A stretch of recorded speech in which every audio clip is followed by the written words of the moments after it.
JD, si nous passons de l'histoire au présent, il y avait certaines inquiétudes que l'administration Biden revoie la position américaine à l'égard du Maroc, notamment en ce qui concerne la question du Sahara marocain.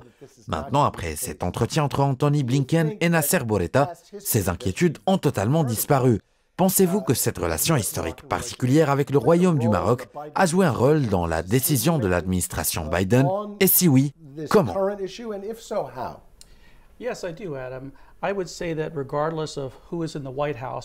Oui, Adam, je pense cela. Je dis que peu importe qui est le locataire de la Maison-Blanche, qu'il soit démocrate ou républicain, les Américains sont de bons amis du Maroc, tout comme le Royaume est un ami proche de l'Amérique. Quand j'étais au Maroc pour la première fois à Tanger au début des années 90, Bill Clinton était à la Maison-Blanche et quand j'ai suivi le Royaume au fil des ans, pour le président George Bush, ce dernier était aussi proche du Maroc.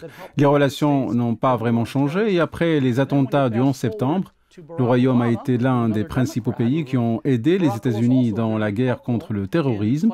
Ainsi, quel que soit le locataire de la Maison-Blanche, qu'il soit démocrate ou républicain, la nature des relations reste la même.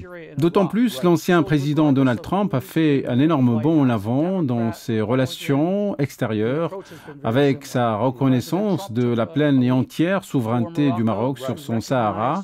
Et Joe Biden a maintenu cette reconnaissance, comme en témoigne l'entretien téléphonique entre le secrétaire d'État américain Anthony Blinken et son homologue marocain Nasser Bourita. Ainsi, l'analyse finale montre clairement que peu importe que le président soit démocrate ou républicain, les États-Unis resteront un pays ami du Maroc et ce dernier restera un ami proche de l'Amérique.